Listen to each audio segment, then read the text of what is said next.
किसान भाइयों, गेहूं में सबसे बड़ी अगर गेहूं की फसल की बात की जाए तो सबसे बड़ी दिक्कत जो होती है वो खरपतवार की होती है, जो मंडूसी गेहूं का मामा बोला जाता है। सबसे बड़ी दिक्कत यह है कि हमारे किसान भाई आज के टाइम में कई कई बार, दो दो बार, तीन तीन बार, चार चार बार स्प्रे करते हैं। यहाँ तक के 500 रुपये से लेकर 2-2 हज़ार रुपये प्रति एकड़ का खर्चा कर देते हैं और फिर भी उन्हें मुंडी पर पूरी तरीके से कंट्रोल नहीं मिलता और मुंडी खेत में बरकरार रहती है। और अगर मुंडी 20 से 25% खेत के अंदर मौजूद है तो किसान भाइयों जान लीजिए कि आपका काफ़ी बड़ा नुकसान होने वाला है। फसल आपकी 15 से 20-25% तक लॉस होगा, पैदावार में काफ़ी मात्रा में कमी देखने को मिलेगी और अगले साल को आपको नेक्स्ट ईयर उससे ज़्यादा आपके खेत में मुंडी देखने को मिल जाएगी। तो किसान भाइयों, इन सभी बीमारियों से एक ही बार में पीछा क्यों ना काट दे। हम खरपतवारों की छुट्टी पहले ही दिल से निरंतर और अच्छी पैदावार और ज़्यादा पैदावार आपको देखने को मिल जाएगी।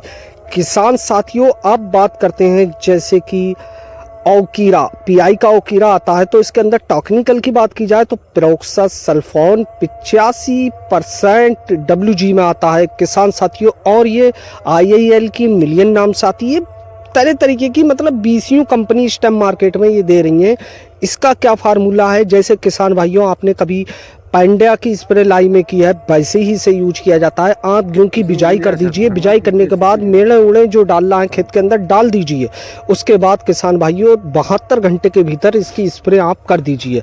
आपकी मंडूसी बिल्कुल भी नहीं जमेगी। और किसान साथियों, अगर बाय द वे कुछ जमती भी है तो पहला पानी आप जैसे ही गेहूं के अंदर लगाओगे अपने आप ही ऑटोमेटिक ख़त्म हो जाएगी। और खर्चे की बात की जाए तो किसान भाइयों बहुत सिंपल सा साधारण सा खर्चा है, मात्र आपका 800 रुपये प्रति एकड़, 1000 रुपये प्रति एकड़। और किसान भाइयों ऐसे में तो आप सरेंटा का एक्सिल लगाते हो वो भी आपको इतने पैसे ले जाता है और मुंडी पूरी तरीके से आपको 100% कंट्रोल देखने को नहीं मिलता है।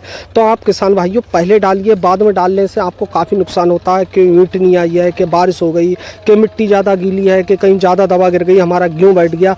इन सभी चीज़ों से दिक्कत ख़त्म कि आपके गेहूँ का पीला पड़ना, आपका गेहूँ का बैठना, सब चीज़ों का नपोड़ एक बार में ख़त्म हो जाएगी। और किसान साथियों, आगे की बात रही, आपका क्वेश्चन दिमाग में होगा कि अगर हम इस दवा का प्रयोग कर दें तो हमारे में मुकैया जमती है किसान भाइयों और चौड़ी पत्ती के खरपतवार उगते हैं, उन्हें कंट्रोल ये दवा करेगी या नहीं करेगी। तो किसान भाइयों आपको बता दें, ये दवा उन खरपतवारों को कंट्रोल नहीं करेगी। अगर वो आपके जम के आते हैं तो बात को एक स्प्रे आपको चौड़ी पत्ती के खरपतवारों की करना पड़ सकती है। किसान भाइयों बहुत सिंपल सा खर्चा है, कई कंपनियों की मार्केट में आ गई है। आप चाहे अडावा की ले लीजिए, चाहे FMC की ले लीजिए, चाहे बायर की ले लीजिए, चाहे PI की ले लीजिए, चाहे IIL कंपनी की ले लीजिए, किसान साथियों अतुल कंपनी की ले लीजिए। आपको तरीके की 8-10 कंपनियों की मिल जाएगी और सबके रेट किसान भाइयों थोड़े से डिफरेंस में होंगे, अलग अलग होंगे। सबसे अच्छा फार्मूला है किसान साथियों, 150-200 लीटर पानी के साथ आप इसकी बिजाई के बाद स्प्रे कर दीजिए। आपको मुंडी से पूरी तरीके से राहत मिल जाएगी। मुझे तो ये दवा बहुत ही ज़्यादा बेहतर पसंद आई है। ये मेरी आजमा हुई दवा है किसान भाइयों, डालो, आपको कोई टेंशन नहीं है, बिल्कुल आंखें मीच कर आप डाल सकते हैं। तो किसान साथियों आज की वीडियो में इतना ही, मिलते हैं अगली वीडियो में, जब तक के लिए नमस्कार।